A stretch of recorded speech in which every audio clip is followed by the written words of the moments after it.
What's good, y'all? Welcome back. You wanted more social media videos? Here we are. One of my personal focuses on my profile since the start of this year has been adding more carousels. I'm making a point to do 2+ a week, and I am working with brands on them constantly as well. And so in this video, I'm gonna break down the carousel playbook. Both the types of carousels that I do and what works and hasn't, and the types of carousels that brands can do.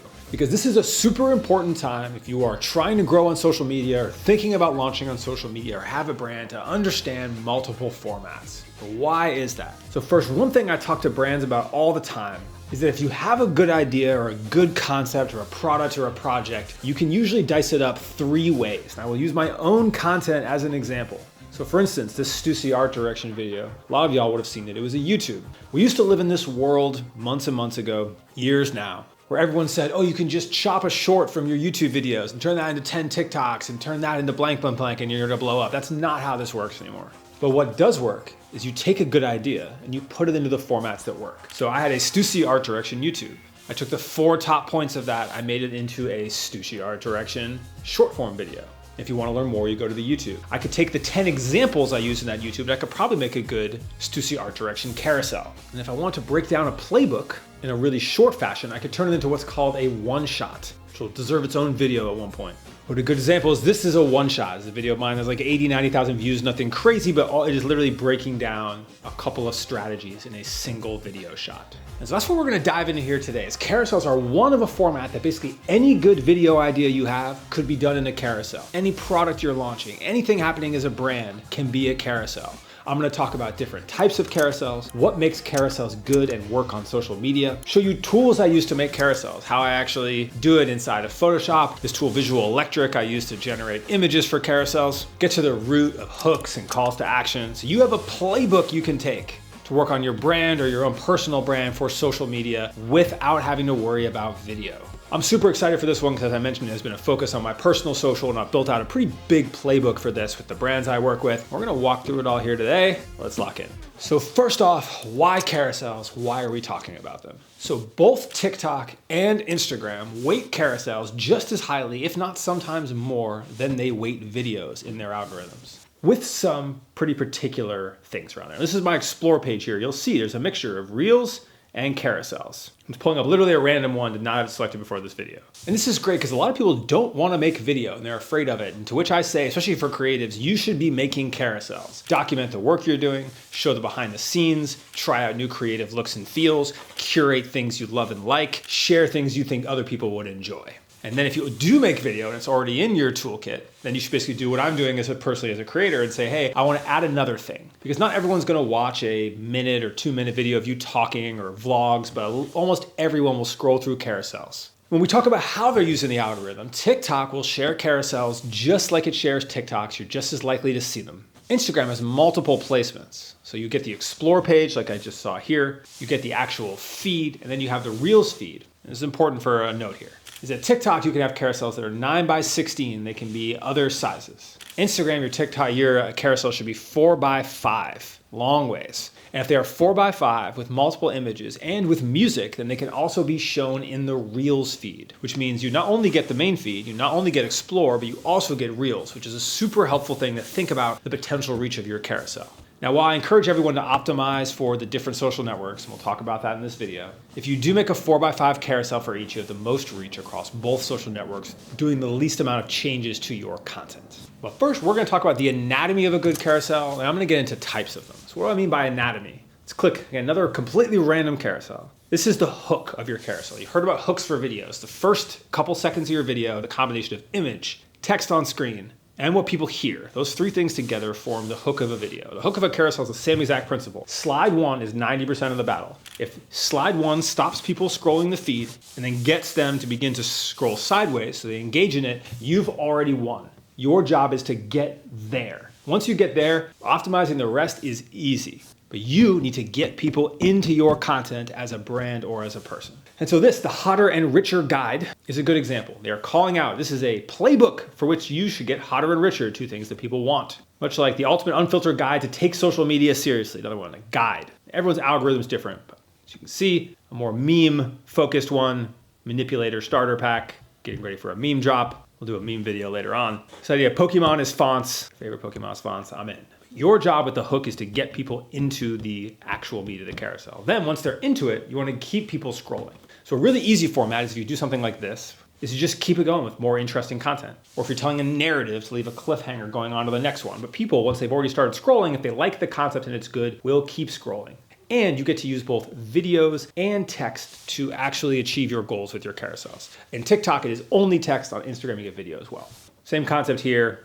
Gold Mercedes-Benz. Got it. I'm in. Second slide is a video. Same format. Awesome. Sliding through, I get some still images. Doesn't have to do that much, right? But we'll talk about carousels that build value and don't later. But then one of the best benefits of this is you get calls to action at the end of your carousels. What do I mean by that? So this is one of my marketing carousels. I go to the end, when people swipe through to the end, I can ask them to do something that's a little bit harder to do inside video, obviously, etc. But you can get the general idea that you can get them to go achieve a goal and ask for something if they reach it to the end as a art in itself. So those are the three things to think about: the hook, the core or the story of the carousel, the middle part, and the CTA, the end. 80% of the emphasis should be on that intro, on that first hook, because if it is not good, it's not going to work. And this carousel, for instance, of mine is, I don't like this hook personally. Doesn't meet my standards of my aesthetics, isn't where I want to be portraying myself, but it works. It catches people, it stops the feed. It has bang and reach for me for a carousel. I'm a niche creator, right? And I am here at, I got 124,000 people, reached a ton of my existing followers. You know, I'll take, if I can get 78,000 people for a carousel that I made in Adobe in 30 minutes with 1,800 saves, I am winning. But the general idea is this pops out in the feed. It gets people interested enough, the best marketing in history, to see the absolute bottle, to see the Duolingo owl they're in. That is a hook shot. So this leads us to the goal of a carousel. Whether you are a brand or a person, the number 1 and 2 goals of your carousel are for people to share it and save it. We are not talking about likes, we're not talking about view time, we're not talking about comments, saves and shares, just like video. This is equally as important if you don't want to get lost in the numbers and virality game, because those metrics show intention. It shows people taking an action or wanting to save it for later to take an action on your content. But there are also big signs to the algorithms. And so you want to design every piece of content. If you're a brand just saying, here's our new thing, that's not savable and shareable. If it's, here's how you style our new thing to achieve X result, that is a more savable carousel. If you present a scenario or a product in a funnier, more entertaining way, then maybe it might get shared. But those are the goals you're gonna set out when you go to make a carousel. We're gonna walk through a ton of different ways to achieve that here in a minute. The first is curations. This is one of my most popular carousels from last month. Picture of me, some books. We are off brain rot, instead consuming from the taste economy reading list. So a curation is literally, you take a selection of things that you like and love and put them in one place for a niche. So for instance, if I was just like, marketing book carousels probably wouldn't do as good. But having a hook like the taste economy, having it be something interesting, a little bit different, a little bit of a different look and feel, there's not a lot like that, that becomes a little bit more applicable for people. So I am basically purely just putting in a selection of the books that I like. Is that simple. I'm doing a curation.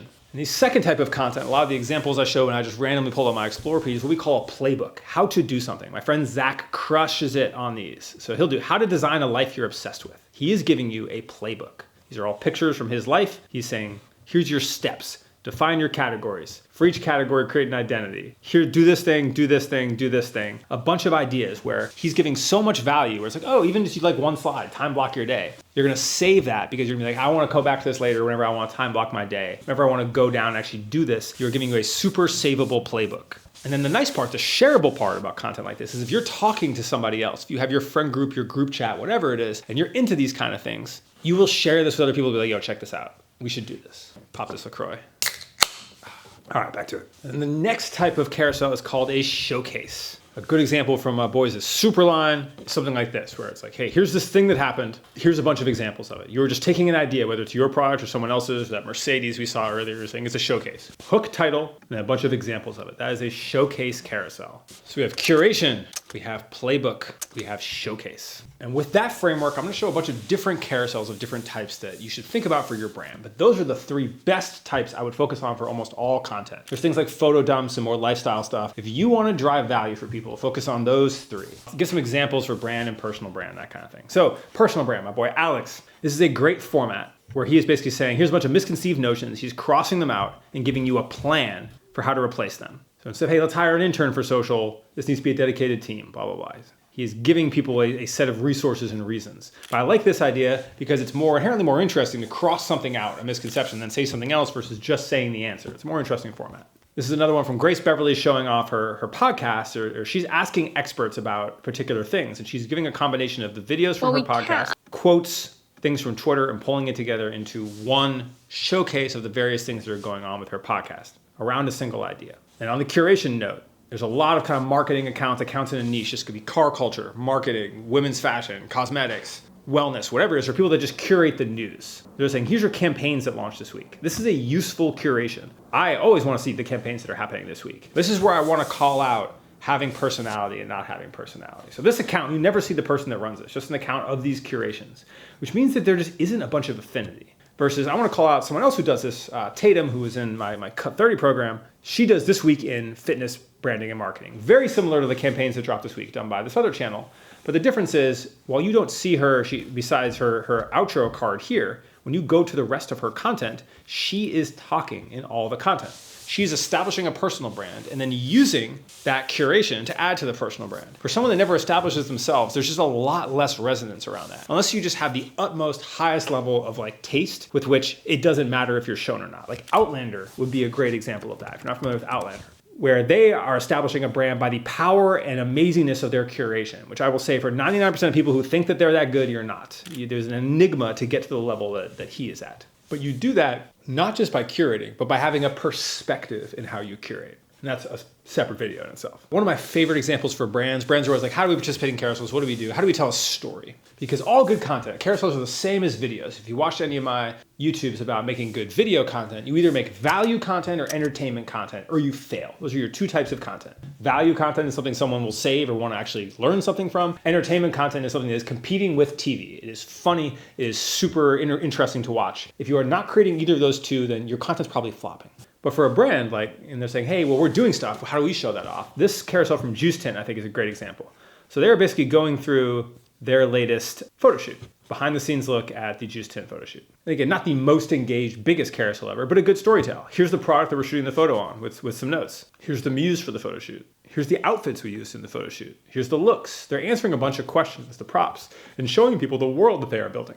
And this is a good example of a more middle bottom funnel carousel that's really educating their customer base, answering their questions, getting them more affinity versus being designed to go wide, but an amazing format. I'm trying something like this out for my brand in a minute. Another example from the same brand where they're hosting an event and they basically have a slide for the space, a slide for the guests that they invited, a slide for the spread. They're showcasing the things that they're doing and making it a visual, more entertaining way to show it. And then using the carousel format to show a bunch of video clips versus just making a standard video. But a great example for a brand is just actual storytelling in the text format. This is a good one, where we took our Getting Robbed to New York Fashion Week. And they're literally telling a story in one line with a photo or a video of exactly what's happening for their brand. Now, this is a cool story. It's relatively engaged, but there's 100 stories like that. The story of why you started your brand, the story of the biggest challenge that you faced as a brand, the story of why you picked your color story for this season, or how, what went terribly wrong in your photo shoot that cost you $11,000, or the inspiration that you spent 41 hours for when you determined how you were going to approach your logo. Those are all stories for a carousel.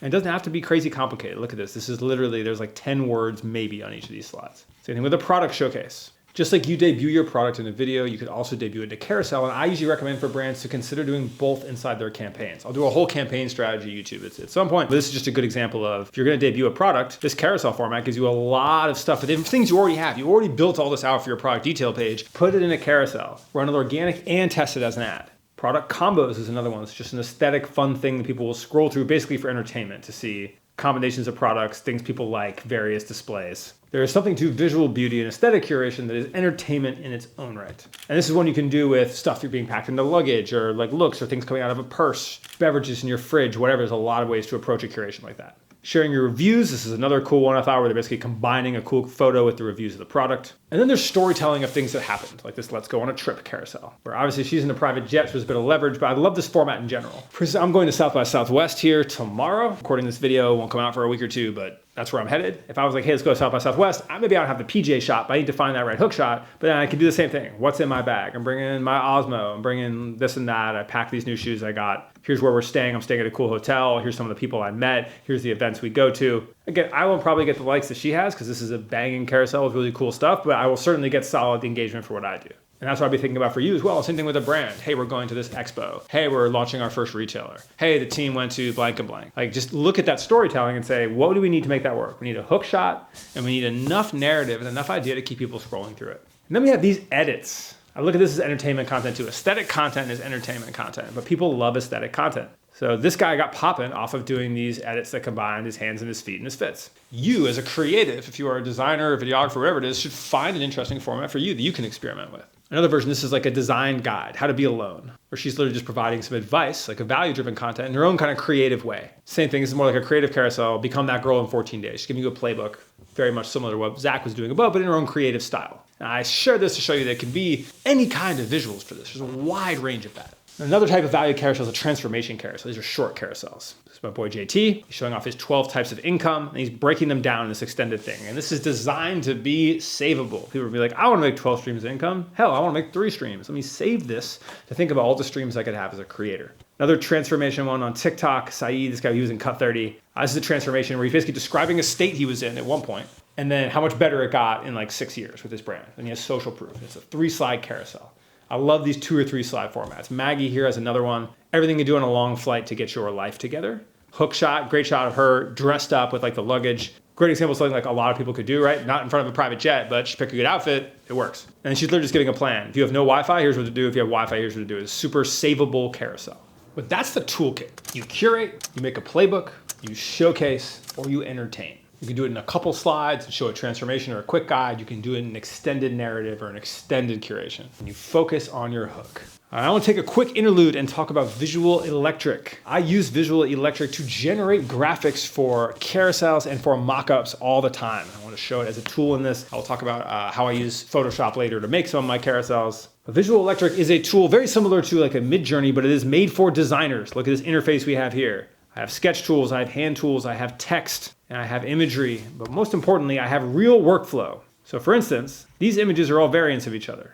I took this image, I told it to change the color of the packaging and change it to white. And that's something it's capable of doing here. If I want to, so basically see this art director function inside Visual Electric. Any image I take into a board, I can use this edit function and I can go change the color of the packaging to black. And lo and behold, I have some dark versions of this. I can go select it and say, hey, I'm going to remove the background. Boom, now I have the PNG version of this. I can go pull up retouch. Say, hey, I don't like this edge. I can apply a retouch to it. I basically get full workflow similar to how you actually design inside of a generative tool. For another example, what I was able to do there, I took this image, I put them in a concrete studio environment. I said that, hey, now I want it in an art studio. You begin to understand the power of something like this, where you can go, cool, I can move images through environments. And so again, if I want to do the background of a carousel or generate something, I can begin to get good, interesting stuff that fits in that looks realistic in this tool, actually get it to where I want it to go. So I will roll through. They have this inspo section here inside. You can go bring stuff. I can go take this into my canvas. I can say, great, I'm gonna go edit, make the bag longer.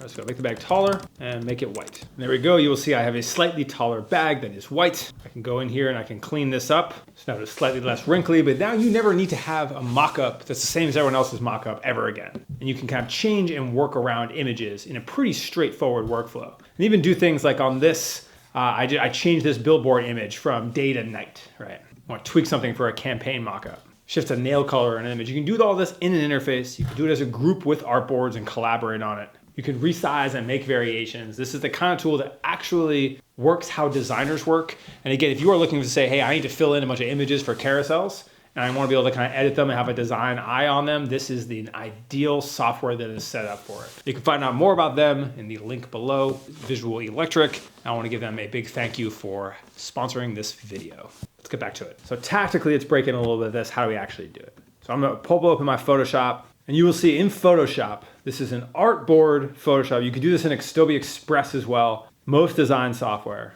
Literally, you'll see I have an artboard, and all I am doing on these is I've made multiple carousels in this artboard.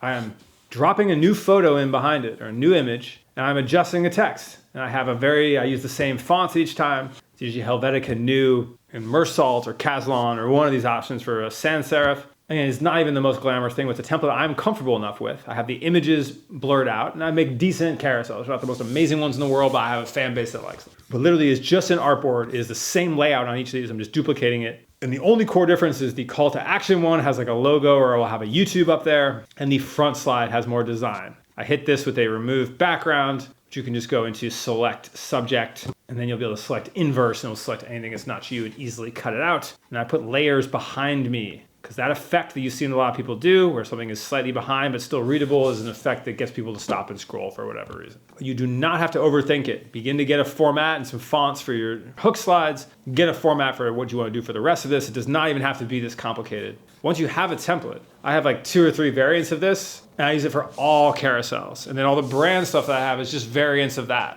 And doing it on Express on your phone allows you to like not make it hard for yourself. But this is your homework from watching this video. I want you to go curate something. Make a hook of something you think is worth sharing. Books, styling advice, recipes, places to go in the area you live, 5 best coffee shops in rural Arkansas or South Africa, wherever you are. Things you need to do when you visit, whatever it is. Get a hook image that catches. Do what I just did. Get a picture of yourself, cut yourself out, put some text, have a little bit behind you, nice big and bold, big title that gets people a little catchy, get a little edgy if you can. The most hated places on the west side of Austin. You know, like have fun with it. Put images together in that size and post. Do a curation, do a story, whatever it is. My only other pro tip that I will give you is that I don't post those carousels on TikTok. If I was to do TikTok, I don't take the time to do it. I have a little bit of a different TikTok strategy, but I would be using TikTok's default captions. I would literally export my images and stuff here, and I would go into TikTok, and I would be using this style, white text, black outline, and running the same text and titles and all that, using that style without any of the fancy design. You can use the same images and everything, but I would literally be doing it in the default TikTok style. And Instagram using the more designed ones. Okay, just copy these text formats. So everyone uses the same stuff. I'll be using that instead of doing a fancy design thing. I've just found they don't work as hard on TikTok. And everyone goes, oh, it's another thing I do. It's not that hard. It'll take you like 10, 15 minutes. Just stop scrolling and do the work. That is your homework, is to make and release one of these carousels. Trust me, you can do it. If you're like, oh, I don't want to make videos. Okay, fine. You should probably still make videos. But you can definitely make carousels. You can grow your entire business, your personal brand, etc. off carousels just as well. I will put the examples of these in my Hyper newsletter next week. I'll put a bunch of carousels linked all in there. The link to that is hyperstudios.us, and it is below if you want to sign up, and I'll make sure you can send out all these links so you can get them easily. That is it. No excuses. Let's make some carousels. You or your brand. I appreciate y'all watching.